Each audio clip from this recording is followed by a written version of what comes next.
Assalamualaikum warahmatullahi wabarakatuh.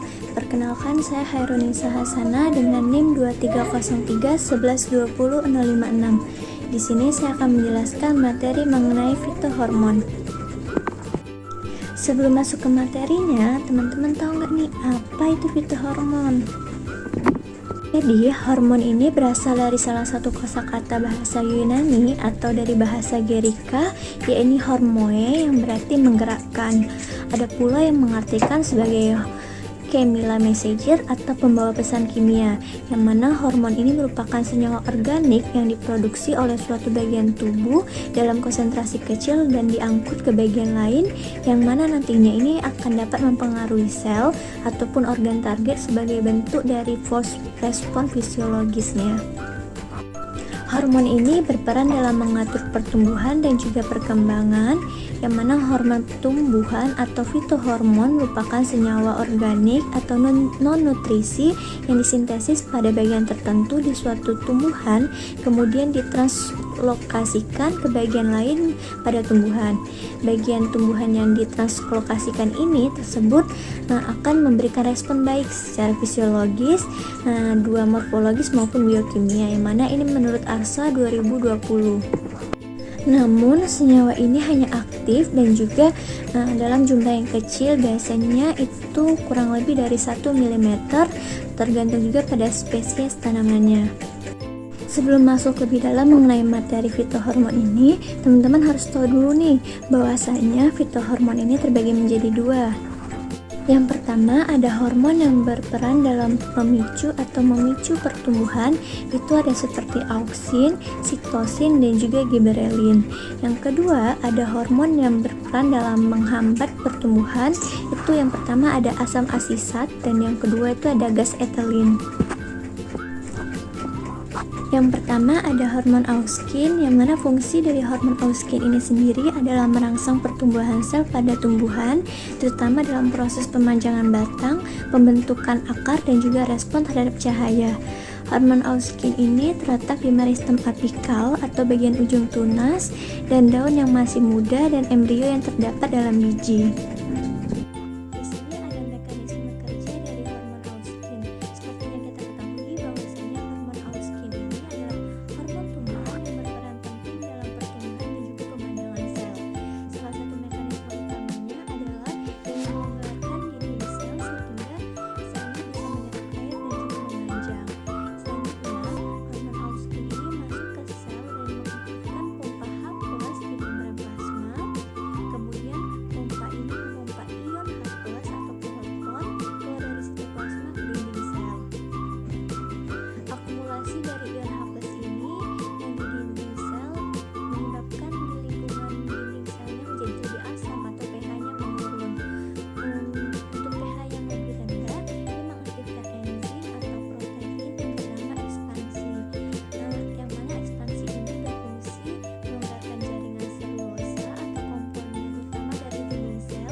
Yang kedua ada hormon sitokinin atau fungsi dari hormon sitokinin ini adalah merangsang pembelahan sel atau sitokinesis dan juga menunda penuaan daun serta mendukung pertumbuhan tunas dan perkembangan organ tumbuhan.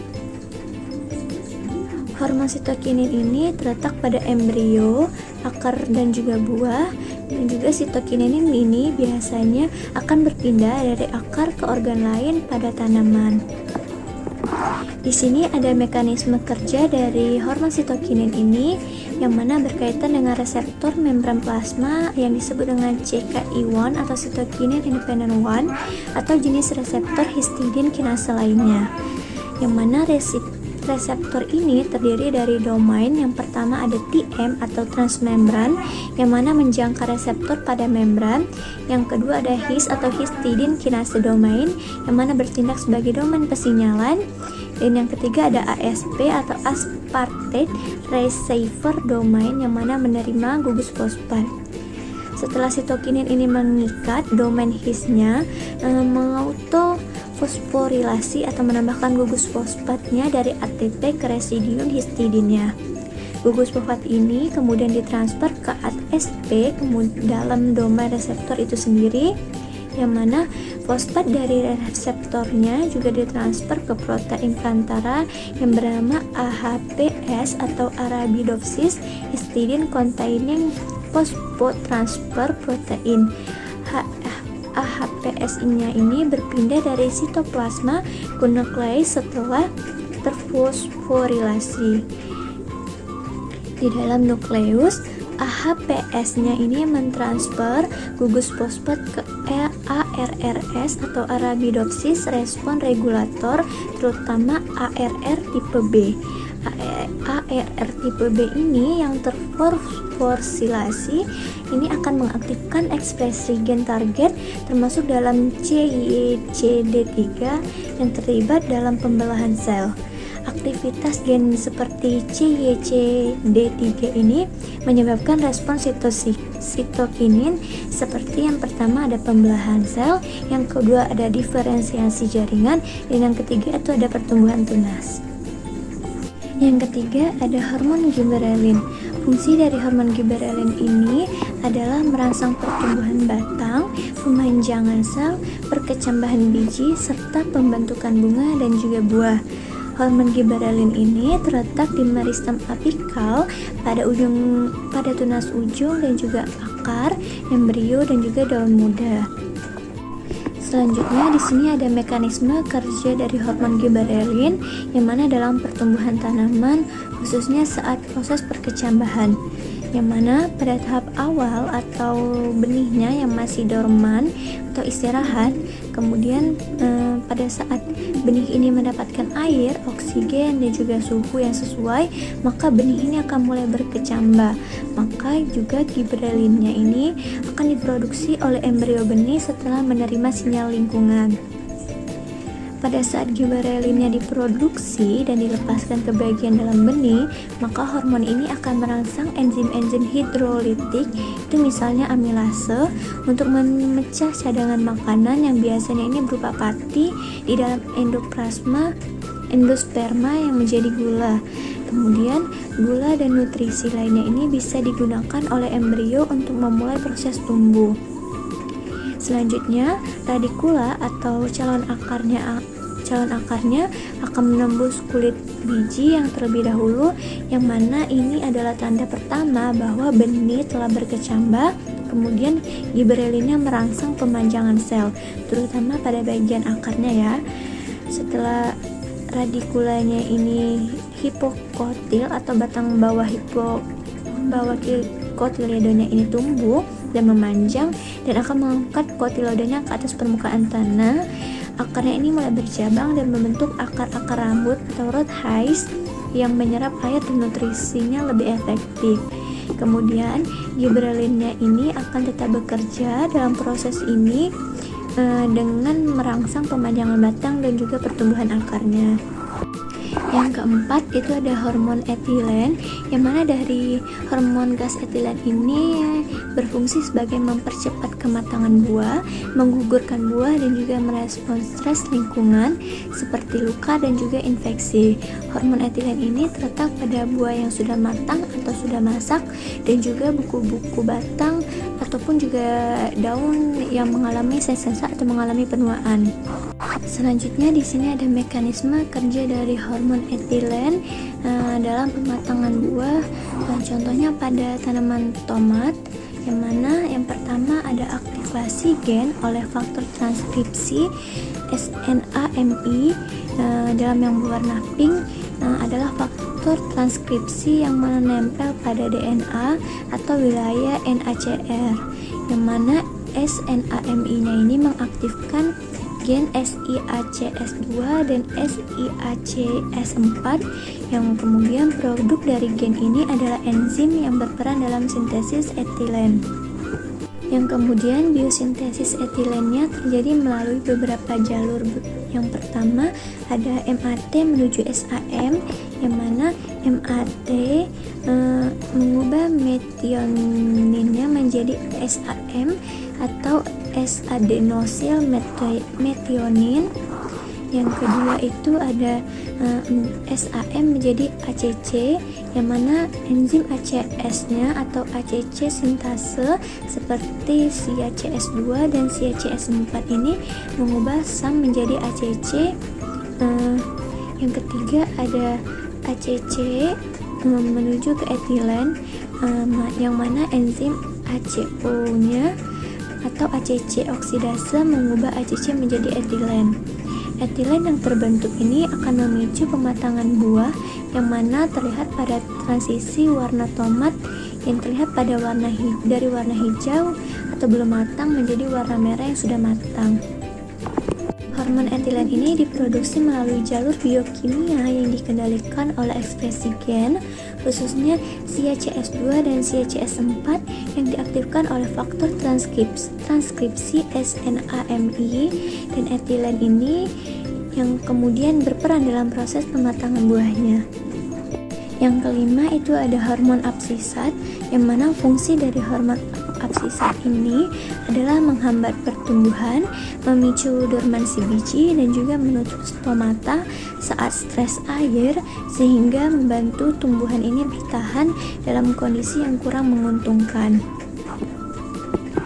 Hormon ini terletak di batang, daun, akar, dan juga buah yang berwarna hijau.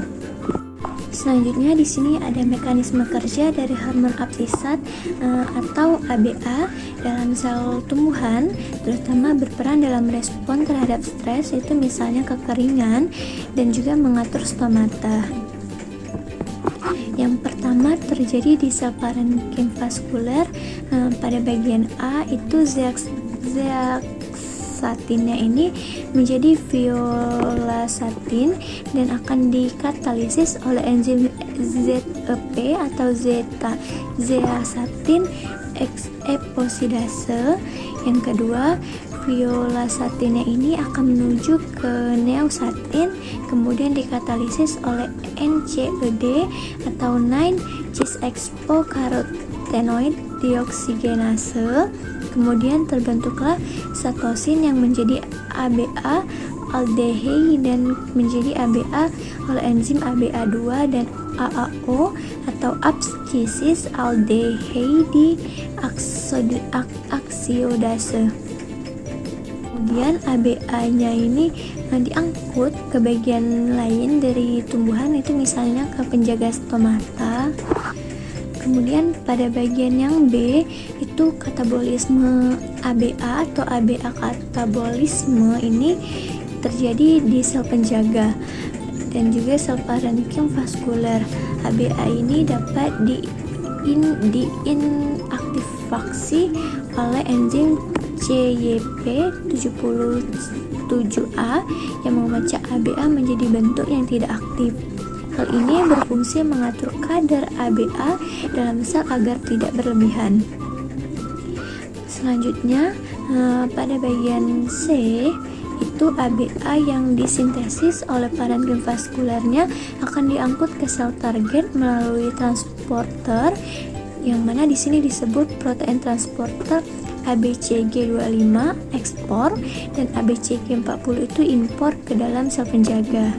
Bagian D, ABA-nya ini masuk ke sel penjaga dan mengikat reseptor yang mana berperan dalam menutup stomata untuk mencegah kehilangan air. Pada bagian E-nya, ini terjadi di sel penjaga yang mana pertama ABA-nya ini mengikat reseptor PYR atau PYL dan atau juga RCAR. Yang kedua itu ada kompleks ABA atau reseptor ini menghambat PP2C atau protein fosfatase C2C yang dalam kondisi normalnya akan menghambat protein kinase SNKRK2 Yang ketiga itu ketika PP2C-nya ini dihambat sehingga SNRK2-nya ini aktif, yang kemudian mengaktifkan ekspresi gen-gen respon ABA dan menyebabkan penutupan stomata melalui sinyal ionik. Dan jadi kesimpulan dari mekanisme kerja ini, hormon ini di mana ABA-nya adalah hormon yang direproduksi saat tumbuhan ini mengalami stres atau seperti kekeringan, yang mana hormon ini membantu mengatur ekspresi gen dan aktivitas stomata yang mengurangi kehilangan air dengan cara menutup stomata dan mengubah aktivasi gen sel melalui jalur sinyal yang kompleks.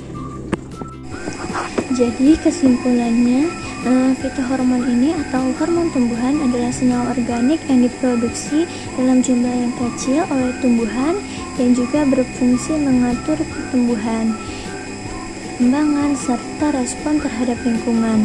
Terdapat beberapa jenis fitohormon yang utama, yaitu ada auksin, giberelin, sitokinin, etenil, dan juga asam absisat yang masing-masing ini memiliki fungsi yang spesifik. Fitohormon ini bekerja secara sistematik, yang mana direproduksi oleh satu bagian tumbuhan itu seperti akar atau tunas dan diangkut ke bagian lain. Mekanisme kerjanya ini melibatkan peningkatan hormon dengan reseptor spesifik yang memicu sinyal seluler dan juga mengaruhi ekspresi gen untuk menghasilkan respon fisiologis tertentu. Itu dia tadi presentasi mengenai makalah fitohormon dari saya. Saya akhiri, wassalamualaikum warahmatullahi wabarakatuh.